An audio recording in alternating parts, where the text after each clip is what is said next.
Ramon Vasquez, and we're here at the first annual Luminaria Arts Festival downtown San Antonio, Texas.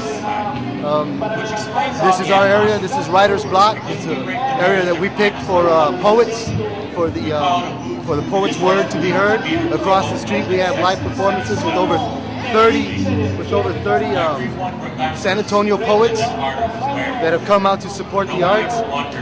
This is our Recuerdos section, where we have this area is dedicated to poets who are no longer with. Searching the boondocks for a guiding light as the world turns to this bonanza of gun smoke. So get smart, and believe it or not, it doesn't matter whether you live in a house or in the PJs, or if your American dad is a family guy, or living single, or even a honeymooner on the love boats. Even if he's married with children to a desperate housewife while harboring an alien named Alf who screams out, "Just shoot me, Webster," 30-something times a day because he will never know the flavor of love. And even if he couldn't convince my 3 sons that this old house was built for all my children, even with that, TV is mad about you. And it only wants to know, are you being served? So cease the attempts at overhauling Fantasy Island and get a life. Understand that TV is not an infection in society, it is a reflection of society. Which explains all the animosity, because we break the mirrors that remind us of our ugliness. We call it a boob tube, and it says to leave it to Beaver because we both know that Sex in the City sells, and let's face it, everyone remembers what Linda Carter was wearing, but nobody ever wondered what Wonder Woman was wondering.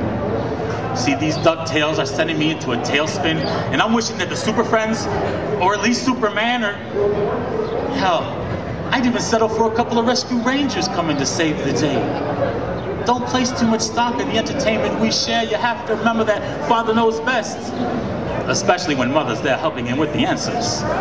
So in the future, I'm gonna have to ask you to remember that the TV dynasty of this millennium will have you grounded for life if you're tuned in instead of just watching.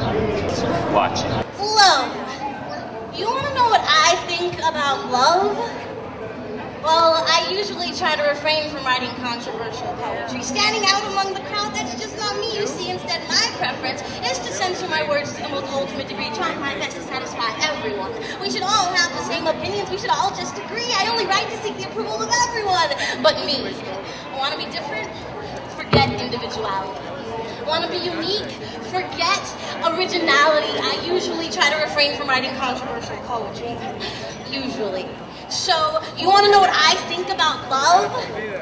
Love is blind, and I have 20/20 vision. I swear the glasses are fake. It just seems all those lovey-dovey, huggy-kissy relationships I see end in nothing but heartache. And for those of you relationshippers, I don't mean to offend you. I'm sure for a while it's great, but that part's over fast. And correct me if I'm wrong, but it never really lasts.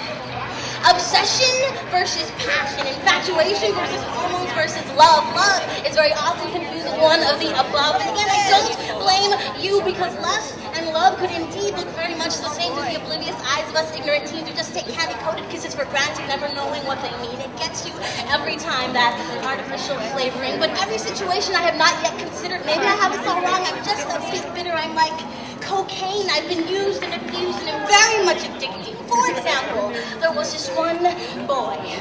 He played the piano as he sang me a song, and he was so convincing and seemed so sincere, so I finally gave in, only later to hear that I was just another girl on his list for a kiss. I was just another girl on his list. So you see, it's occasions like this that prevent me from loving, so it's not that I won't, but I can't.